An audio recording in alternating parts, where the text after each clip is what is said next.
Рәсәй халыктарының матди булмаган этно-мәдәни байлыгын һаклау турында закон фольклористика тармагына зур игътибар юнәлтә тәелде. Владимир калаһында үткән Рәсәй фольклорчыларының 6-нчы конгрессында. Һаумыгыз, эфирда интервью, студияла Гөлсемә Эштанова.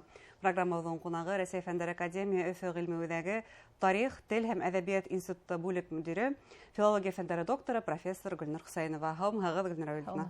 Гөлнур Ильина, һез инде 6-нчы тапкыр оештырылган был конгресстың берһендә калдырганыгыз юк, 6-нчы тапкыр катнашагыз.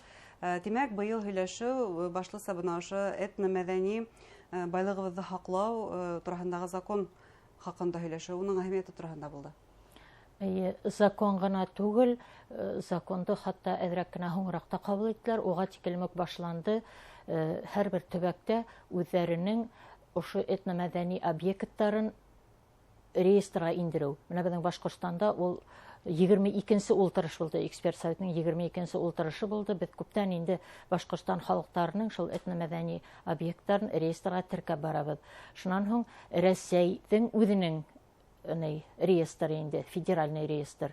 Ниндәйдер нык мөһим дип һаналган объекттарды унда тәкъдим итә инде безнең бына халык иҗаты үзәгендә эшләгән бүлек. Ул шулай дип атала, этно-мәдәни объекттар бүлеге дип, уның җитәкчесе Рафаэль Фарзатович Газизов, уның үзенең төркеме бар. Без инде экспертларына улар әзерләгән объекттарды без шунда хәл итәбез, инде тәкъдим итеп буламы, тәкъдим итеп булмаймы. Бuna уйлап караһаң, безнең бар объекттарда нык әһәмиятле һымак. Әмма федераль эксперт советтың әлбәттә үзенең критерийлары, үзенең карашы һәм үзенең хәл итү нәйзәре инде юлдары дип әйтәйек, хукугы. Бuna без бит инде ул конгресста фольклорчылар күп төбәктәрдән килә.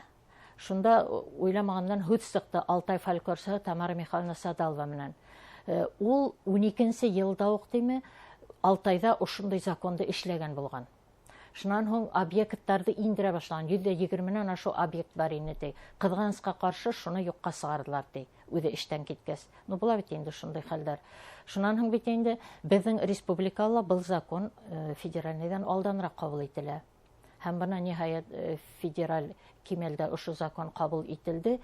Конгресста бына төп темалар сыгыштарның шул фольклор экспедицияларына бәйле. Чөнки был бына реестрда төзә башлагас, әлеге экспертларның инде өстәге талаптары уларды видеоһын төшереп, хәзердә без күрергә, дәвам итүен күрергә тиешбез дип баралар инде. Шуңа күрә бына безнең нәйдәрдә бүлектә ана шундый объектларды, бында күрәк әлбәттә ризык, ниндәйдер йолалар, ниндәйдер кәсеп төрләре, ана шуларны төшерәләр улар. Хәзер бит инде һирәк әйтәйек, әкият һөйләп утырган, эпос һөйләп утырган. Бына шул яктан караганда безнең әзрәк эш баша инде теге нәйдәрдән, авыз тел иҗады менән шөгыльләнгәннәрдән. Һәр хәлдә бына кәрәк эш, шул тиклем матур нәйдәр бар, объекттар бар, безнең үзебездә лә. Әйтәйек, шул ук теге Суртаннан балык тоту Урал Батыр эпосындагы, уны бит инде я булмаһанмы безнең ата-бабалар бит инде корал менән атып түгел, сукмар менән һугып алгандар, таяктар менән һугып алгандар бүрене. Шуннан бына инәем һөйләй, һугыш вакытында ди, бөтә агайдар һугышта ди, агайымдар, иң өлкән агайыма 16 яшь ди, 4 агайым нык ит ашайһы килһә, шул Урал урмандарына барып, коралайды һугып алып кайта торгандар, таяк менән. Коралайды һугып кайта. 16 яшьлек малайлар. Коралайны 40 әзәһемен ниндәйдер бер инде шул. Коралай дигән һымак булды инде. Ана шайтып алып кайта торгандар иде. Олар дүртәген алмагандар инде. Бу сынапта эпоста хүрәтләнгән вакыйгаларда күз алдына килтерә шулай бит ул һәм шулган. Ничә яшьтә сыгып китәләр сәфәргә? Менә нәкъ шулай. Бездә ана шундай искиткес гаҗәп әйберләр күп булган. Теге федераль эксперт советында күрәһең шундай әйберләр икеләнүдә тудыралар инде. Менә шуга күрә хәзер безгә инде бурыч җитмәтелде. Һәрбер төбәктең вәкилләре эксперт советында, безнең һәрбер төбәктән улар үзләре һайлап алган инде. Үзебезнең тәкъдимнәрне ебәргә тиешбез. Ниндәй критерийларга карап без федераль реестрга объектларны алабыз дигән. Шуннан инде хәл итәсәктәр, ниндәй нидәргә карап. Бына Әлбиттә, хәзерге көндә яшәвен дәвам иткән, халыкты кызыксындырган, халыкка кәрәге булган объектларны индерү мөһим, әлбиттә. Ләкин безнең бит заманында шул тиклем мөһим булган бына әле һөйләгән күп объектлар да бар. Улар да ситтә калмаһын әйтәбез.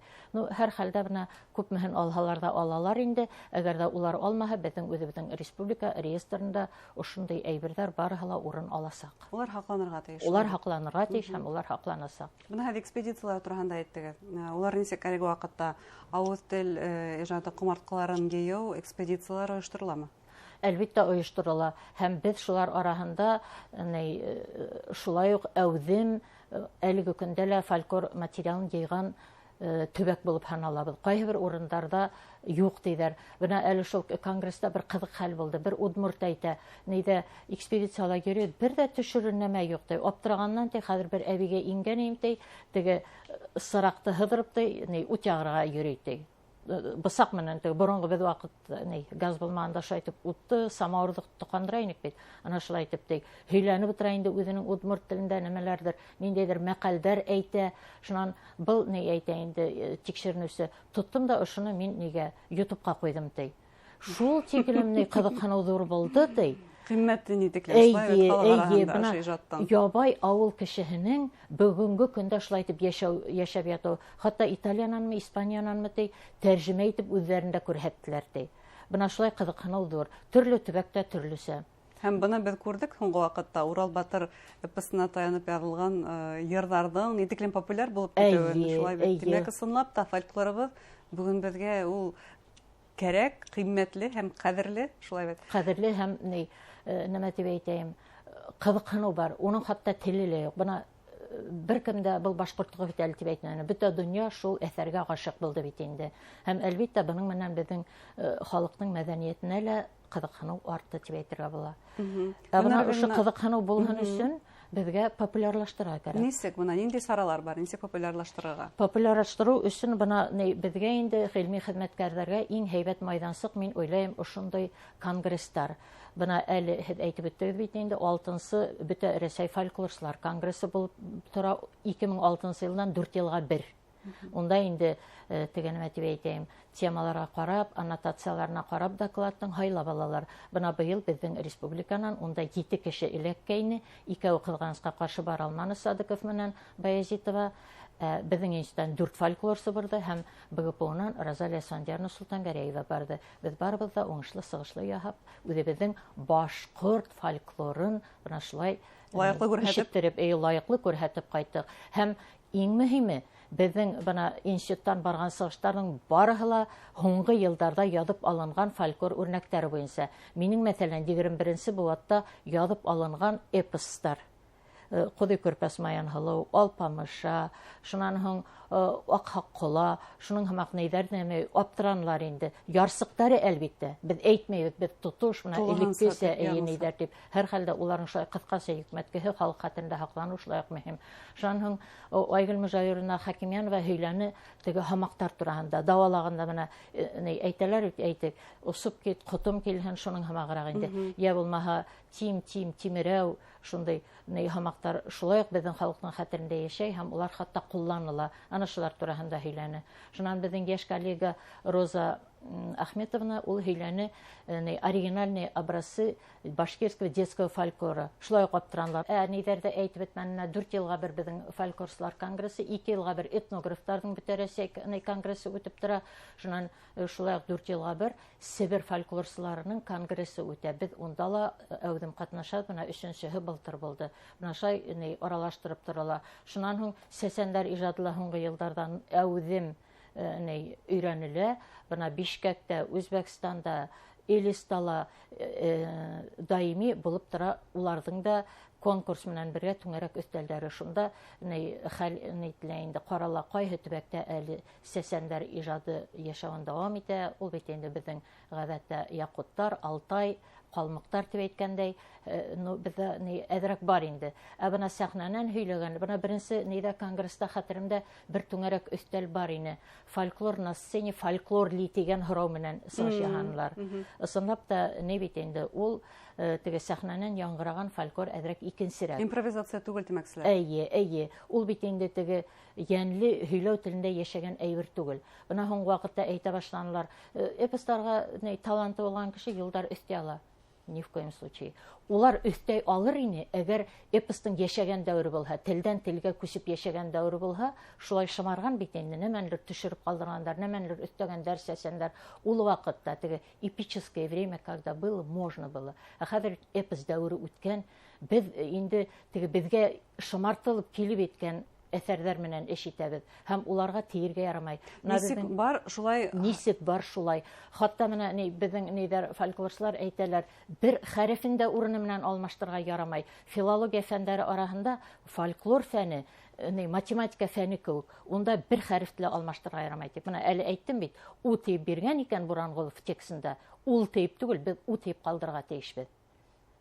Бына архивтагы текстларга тиергә ярамай. Бына безнең Имлида якланы Рәшит Шәкүрнең кызы Шәүрә Рәштәмнә Шәкүрова Урал батыр эпосының текстологияһы дигән темага диссертация. Шуңа күрә Имлида беләләр.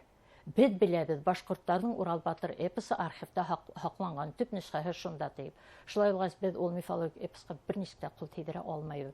Гомумән бер әсәргә лә. Бына ничек язып ала, бигрәк тә галимнәр өчен шул нык кирәкле. Бына әле кисә класс детей Урал балалар тавышы дигән конкурс булды Урал Сибайда. Шунда телчеләр дә әйтеп торалар. Бына фольклорның теле безгә телсе галимнәр өчен дә нык кыйммәт материал дип. Без шуннан алабыз ниндидер архаизмнары, без шуннан алабыз диалект сүзләрне. Без шуннан алабыз хатта ниндидер үндәрнең нисек әйтелешен. Менә тей яза бит инде әйтәйек. Әдәби телдә ти дип әйтелә, языла. Я булмаһа вакыт дип әйтә бит инде фольклор әсәрен һөйләгән кеше. Без шулай язып алырга тиешбез, транскрибировать итеп. Языла бит инде вакыт. Менә шуның һымак әйберҙәр тураһында кисә һөйләшү булды. Музыкавед Галина Гөлназ Салават кызы бик матур сыгышаны аңлайышлы, матур итеп эпостарның шул көйө нисә 20-гә якын көйө хакланган. Ана шулар, уларның ябай гына теге орнамент, мелодикаһы заманында Атанова Людмила Петровна безнең тәүге музыка белгеч шайтып әйткән, обиходные напевы были, һәрбер сказительдән дигән. Ягъни теге үзенә ниндәй көй охшаган, шул көйгә һамаклап әйткән инде эпосты.